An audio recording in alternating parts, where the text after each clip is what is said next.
Hi hello ನಮಸ್ತೆ ಸ್ನೇಹಿತರೆ, ಎಲ್ಲರಿಗೂ ಕೂಡ ಮತ್ತೊಮ್ಮೆ ನೀವು ಯೂಟ್ಯೂಬ್ ಚಾನಲ್ಗೆ ಪ್ರೀತಿಯ ಸ್ವಾಗತ. ಇವತ್ತು ಅಂತಿಮವಾಗಿ ನಾವು KS ಒಂದು ಪರೀಕ್ಷೆದ ಏನು ಎಷ್ಟೆಲ್ಲ ದಿನಗಳ ಹೋರಾಟ ಆಯಿತು ಆ್ಯಂಡ್ ಕೋರ್ಟ್ನಲ್ಲಿ ಕಾನೂನಾತ್ಮಕ ಹೋರಾಟ ಕೂಡ ಆಯಿತು.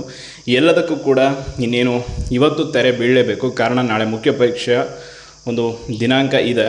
ಸೊ ಇವತ್ತು ಅಂತಿಮವಾಗಿ ಏನೆಲ್ಲ ಆಗಬಹುದು ಆ್ಯಂಡ್ ಏನೆಲ್ಲ ಆಗುತ್ತೆ ಅನ್ನೋದ್ರ ಬಗ್ಗೆ ಒಂದು ಮಾಹಿತಿ ಇದೆ. ನಿನ್ನೆ ಅಷ್ಟೇ ತುಂಬ ಜನ ಕೇಳ್ತಾನೆ ಇದ್ರಿ, ಇನ್ನೂ ಇನ್ನು 350 ಜನರದ್ದು ಒಂದು ಪಿಟಿಷನ್ ಇದೆ.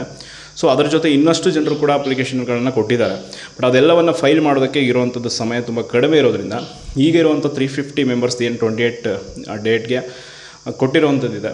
ಸೊ ಅದರದ್ದು ಹಿಯರಿಂಗ್ ಬರುತ್ತಾ ನಾಳೆ ಅಂತ ತುಂಬ ಜನ ಕೇಳ್ತಾ ಇದ್ರಿ. ಆ್ಯಂಡ್ ಇವತ್ತು KITಲಿ ವಿಚಾರಣೆಗೆ ಬರಬಹುದು ಅಂತ ಯಾರು ಫೈಲ್ ಮಾಡಿದರೆ ಅವ್ರ ಮಾಹಿತಿ ಕೊಟ್ಟಿದ್ದಾರೆ. ಸೊ ಇವತ್ತು ಹೋಗಿ ಆ್ಯಂಡ್ ಅಲ್ಲಿ ಕೂಡ ವಿಚಾರಣೆಯನ್ನು ನೋಡ್ಬೋದು ನಡೆದರೆ.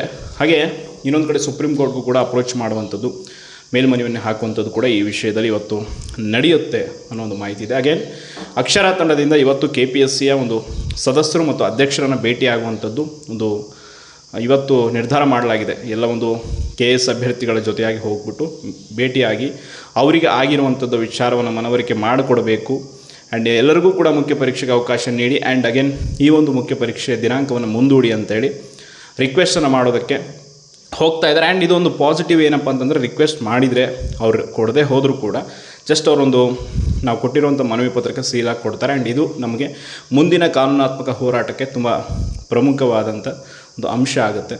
ಸೊ ಈ ಎಲ್ಲ ವಿಷಯಗಳು ಇವತ್ತು ಆಗ್ಬೋದು. ಅಂತಿಮವಾದಂಥ ಒಂದು ಘಟ್ಟಕ್ಕೆ ಈ ವಿಚಾರ ಇದೆ. ಕಾರಣ ಇವತ್ತು ಏನೇ ಆಗಲಿ ಒಂದು ಫೈನಲ್ ನಿಮ್ಗೆ ಗೊತ್ತಿರ್ಬೋದು, ಕೆಲವರು ಈಗ ಆಲ್ರೆಡಿ ಹೋಪ್ ಕಳ್ಕೊಂಡಿದ್ದೀರಾ. ಈ ಹಿಂದೆ ಕೆಲವು ಬಾರಿ ಆಗಿದೆ, ಪರೀಕ್ಷೆ ಇನ್ನೇನು ನಡೀಬೇಕಾದ ಕೆಲವೇ ಕ್ಷಣಗಳ ಹಿಂದೆ ಕೂಡ ಪರೀಕ್ಷೆಯನ್ನು ರದ್ದು ಮಾಡಿರುವಂಥದ್ದು ಪ್ರಸಂಗಗಳು ನಡೆದಿದೆ KPSC. ಸೊ ಅದಕ್ಕೆ ಅಲ್ಲಿವರೆಗೂ ಕೂಡ ಕೊನೆಯವರೆಗೂ ಪ್ರಯತ್ನ ಮಾಡೋಣ ಅನ್ನೋದು ಹಲವಾರು ಜನ ಅಭ್ಯರ್ಥಿಗಳ ಒಂದು ವಾದವಾಗಿದೆ. ಯಾರೂ ಕೂಡ ಬೇಜಾರಾಗೋಕ್ಕೆ ಹೋಗಬೇಡಿ. ಆ್ಯಂಡ್ ಏನೇ ಆದರೂ ಕೂಡ ನಿಮಗೆ ಸಿಗಬೇಕಾಗಿರುವಂಥ ನ್ಯಾಯ ಸಿಗುತ್ತೆ. ಇವತ್ತು ಅವ್ರು ಮುಖ್ಯ ಪರೀಕ್ಷೆ ಮಾಡಿದ್ರೂ ಕೂಡ ಈ ಒಂದು ಅಧಿಸೂಚನೆ ಅಷ್ಟು ಸುಲಭವಾಗಿ ಮುಗಿಯುವಂಥದ್ದಲ್ಲ. ಕಾರಣ ಇದರಲ್ಲಿ ಕೇವಲ ಪ್ರಶ್ನೆ ಪತ್ರಿಕೆ ದೋಷ ಇಲ್ಲ, ಬಹುದೊಡ್ಡ ಭ್ರಷ್ಟಾಚಾರದ ಒಂದು ವಿಷಯ ಕೂಡ ನಡೆದು ಹೋಗಿದೆ. ಆ್ಯಂಡ್ ಹಲವಾರು ಹುದ್ದೆಗಳನ್ನು ಈಗ ಆಲ್ರೆಡಿ ಅವರು ಯಾರಿಗೆ ಬೇಕು ಏನು ಮಾಡ್ಕೋಬೇಕು ಅದೆಲ್ಲ ಮಾಡಿದ್ದಾರೆ ಅನ್ನೋ ಒಂದು ಮಾಹಿತಿ ಕೂಡ ಇದೆ. ಅದಕ್ಕೆ ಸೂಕ್ತವಾದ ದಾಖಲೆಗಳಿಲ್ಲ ಅಷ್ಟೇ. ಆ ದಾಖಲೆಗಳೆಲ್ಲವನ್ನು ಏನಾದರೂ ಸಮಂಜಸವಾಗಿ ಸಿಕ್ಕರೆ ಖಂಡಿತವಾಗಿ ಅದು ಕೂಡ ಇಲ್ಲಿ ಒಂದು ಸ್ಟ್ರಾಂಗ್ ಆಗುತ್ತೆ. ಯಾಕೆ ಇಷ್ಟೆಲ್ಲ ಅವಸರ ಮಾಡ್ತಾಯಿದ್ರು ಅನ್ನೋದಕ್ಕೆ ಮೇಲ್ನೋಟಕ್ಕೆ ಕಂಡು ಬರ್ತಾ ಇದೆ ಇಲ್ಲಿ ಏನು ಆಗ್ತಾಯಿದೆ ಅಂತ. ಆ್ಯಂಡ್ ಪೂರ್ವಭಾವಿ ಪರೀಕ್ಷೆಯಲ್ಲೂ ಕೂಡ OMR ಏನು ತಿದ್ದುಪಡಿ ಆಗಿರುವಂಥದ್ದು ಅಂಶಗಳು ಕೂಡ ಆಲ್ರೆಡಿ ಪರೀಕ್ಷೆಗಿಂತ ಮುಂಚಿತವಾಗಿ ಬೆಳಕಿಗೆ ಬಂದಿತ್ತು. ಬಟ್ ಅದೆಲ್ಲ ಕಾನೂನಾತ್ಮಕ ಹೋರಾಟದಲ್ಲಿ ನಾವು ಅದನ್ನು ಫೈಟ್ ಮಾಡೋಕ್ಕಾಗಲ್ಲ. ಕಾರಣ ಇಷ್ಟೇ, ಅದಕ್ಕೆ ಸಂಬಂಧಪಟ್ಟ ದಾಖಲೆಗಳಿಲ್ಲ. ಬರೀ ನಾವು ಅದನ್ನು ಊಹಾಪೋಹಗಳನ್ನು ಅನ್ನೋದಕ್ಕಿಂತ ಅದರ ವಿಷಯ ಇದೆ ನಮ್ಮ ಹತ್ರ ಅಂತ ಕೂಡ ಕೋರ್ಟ್ಗೆ ನಾವು ಕನ್ವೆ ಮಾಡೋಕ್ಕಾಗಲ್ಲ. ಸೊ ಬಟ್ ಇಲ್ಲಿ ಕ್ವಶನ್ ಪೇಪರ್ದು ಮುಖ್ಯವಾಗಿರುವಂಥದ್ದು ತೊಂದರೆ ಇದೆ. ಸೊ ಅದನ್ನು ಬೇಕಿದ್ರೆ ನಾವು ಕೋರ್ಟಲ್ಲಿ ಫೈಟ್ ಮಾಡಾಗಿದೆ. ಆ್ಯಂಡ್ ಅಗೇನ್ ಕೂಡ ಆ ವಿಷಯ ಸ್ಟ್ಯಾಂಡ್ ಆಗೇ ಆಗುತ್ತೆ ಸುಪ್ರೀಂ ಕೋರ್ಟ್ಗೆ ಹೋದರೂ ಕೂಡ.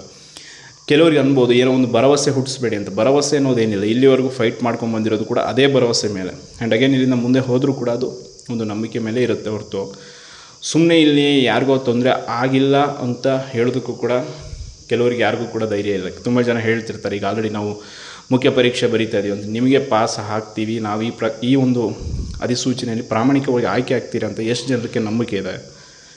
ಯಾಕೆ ನಂಬಿಕೆ ಇಲ್ಲ ಅಂತಂದರೆ, ನಿಮ್ಗೆ ಗೊತ್ತಿದೆ 100% ಈ KPSCಯ ಒಂದು ಎಸ್ಪೆಷಲಿ KS ಹುದ್ದೆಗಳ ವಿಚಾರಕ್ಕೆ ಬಂದಾಗ ಈ ಹಿಂದಿನ ಇತಿಹಾಸದಲ್ಲಿ ಏನೇನು ಮಾಡಿದ್ದಾರೆ ಆ್ಯಂಡ್ ಏನೇನೆಲ್ಲ ಆಗಿದೆ, ಅಗೇನ್ ಆ್ಯಂಡ್ ಅಗೇನ್ ಅವರು ಈ ವಿಷಯದ ಬಗ್ಗೆ ಎಷ್ಟು ಫೋಕಸ್ ಆಗಿರ್ತಾರೆ ಅನ್ನೋದು ನಿಮ್ಗೆ ಗೊತ್ತಿದೆ. ಬೇರೆಲ್ಲ ಫಲಿತಾಂಶ ಬೇರೆಲ್ಲ ಪರೀಕ್ಷೆಗಳಿಗಿಂತ ಹೆಚ್ಚು ಕೇಂದ್ರೀಕೃತವಾಗಿರುವಂಥದ್ದು ಈ ಒಂದು ಪರೀಕ್ಷೆ.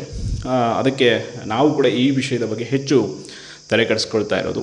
ಆ್ಯಂಡ್ ತುಂಬ ಜನ ಅಂತ ಇದ್ದೀರಿ ನನಗೆ ವೈಯಕ್ತಿಕವಾಗಿ, ಯಾಕೆ ಅಮರಬ್ರು ಪದೇ ನೀವು ಬರೀ KS ವಿಚಾರವನ್ನೇ ಮಾತಾಡ್ತೀರ, ಅದ್ರ ಬಗ್ಗೆ ನಾವು ಈ ವಿಷಯಕ್ಕೆ ಒಂದು ಮೊದಲಿಂದ ಕೂಡ ಹೋರಾಟದಲ್ಲಿ ವಿಷಯ ಆಗಿರ್ಬೋದು ಆ್ಯಂಡ್ ಏನೇ ಆಗಿರ್ಬೋದು, ಮಾಹಿತಿ ನೀಡ್ತಕ್ಕಂಥ ಆಗಿರ್ಬೋದು, ಕಂಟಿನ್ಯೂಸ್ ಆಗಿ ಮಾಡ್ಕೊಂಡು ಬಂದಿದ್ವಿ. ಈ ಒಂದು ವಿಷಯಕ್ಕೆ ತುಂಬ ಜನ ಮಾಹಿತಿನ ಕೇಳ್ತಕ್ಕಂಥವ್ರು ಇದ್ದಾರೆ. ಆ್ಯಂಡ್ ಇದಕ್ಕೊಂದು ಅಂತ್ಯ ಅನ್ನೋದು, ತಾರ್ಕಿಕ ಅಂತ್ಯ ಆಗೋವರೆಗೂ ಈ ವಿಷಯವನ್ನು ಕೈ ಬಿಡಬಾರ್ದು ಅನ್ನೋದು ನನ್ನ ಉದ್ದೇಶ ಕೂಡ. ಕಾರಣ ಇದನ್ನು ಅಲ್ಲಿಗೆ ಬಿಟ್ಟು ಬಿಡೋದಕ್ಕೆ ಇದು ಸಣ್ಣ ಪುಟ್ಟ ವಿಚಾರ ಅಲ್ಲ, ಬಹುದೊಡ್ಡ ಒಂದು ನಮ್ಮ ರಾಜ್ಯದ ಆಡಳಿತಾತ್ಮಕ ಹುದ್ದೆಯ ಪರೀಕ್ಷೆ. ಲಕ್ಷಾಂತರ ಅಭ್ಯರ್ಥಿಗಳ ಕನಸು, ಸಾವಿರಾರು ಬಡ ಆಕಾಂಕ್ಷಿಗಳ ಒಂದು ಜೀವನ ನಿಂತಿದೆ ಇಲ್ಲಿ. ಸುಮ್ಮನೆ ಏನೋ ಒಂದು ವಿಷಯ ಆಗಿಬಿಟ್ಟಿದ್ರೆ ಅದನ್ನು ಮಾತಾಡಿ ಬಿಡ್ಬೋದು, ಬಟ್ ಇದು ಬಿಡುವಂಥದ್ದಲ್ಲ. ಸೊ ಅದಕ್ಕೆ ಪದೇ ನಾವು ಇದ್ರ ಬಗ್ಗೆ ಅಪ್ಡೇಟ್ ಮಾಡ್ತಾ ಇರ್ತೀನಿ. ಹಾಗೇನು ಇವತ್ತು ಯಾರೆಲ್ಲ ಸಾಧ್ಯವಾದಷ್ಟು ಬೆಂಗಳೂರಿನ ಸುತ್ತಮುತ್ತ ಇರುವಂಥ KS ಅಭ್ಯರ್ಥಿಗಳು ಇವತ್ತು ಒಂದು 10 ಗಂಟೆಗೆ ಬೆಳಗ್ಗೆ ಇನ್ನೇನು ಹೋಗ್ತಾರೆ ಅಕ್ಷರ ತಂಡದವರು. ನೀವು ಕೂಡ ಸಾಧ್ಯವಾದಷ್ಟು ಜನ ಹೋಗಿ ಕನ್ವೆ ಮಾಡಿ ಈ ರೀತಿ ಇದೆ ಅಂತ. ಇನ್ ಕೇಸ್ KPSC ಇವತ್ತೊಂದು ಮೀಟಿಂಗ್ ಇದೆ, ಆ ಮೀಟಿಂಗಲ್ಲಿ ಏನಾದರೂ ಅವರು ನಿರ್ಧಾರ ತೆಗೆದುಕೊಳ್ಳಬಹುದು. ಅಂದರೆ ಎಲ್ಲರೂ ಮೆಂಬರ್ಸ್ ಅದೇ ಥರ ಇದ್ದಾರೆ ನಾವಂತ ಹೇಳೋಕ್ಕಾಗಲ್ಲ. ಕೆಲವೊಂದಿಷ್ಟು ಜನ ವಿದ್ಯಾರ್ಥಿಗಳ ಮನಸ್ಸಿಗೆ ಸ್ಪಂದಿಸುವಂಥವ್ರು ಇರ್ಬೋದು. ಅಂಥವ್ರು ಏನಾದರೂ ನಿರ್ಧಾರ ಮಾಡಿಕೊಂಡ್ರೆ ಖಂಡಿತವಾಗಿಯೂ ಸಾಧ್ಯ ಆಗುತ್ತೆ. ಆ್ಯಂಡ್ ಇಷ್ಟು ಇವತ್ತಿನ ಒಂದು ಅಪ್ಡೇಟ್ ಇದೆ ಅಂತ ಹೇಳ್ತಾ ಧನ್ಯವಾದಗಳು.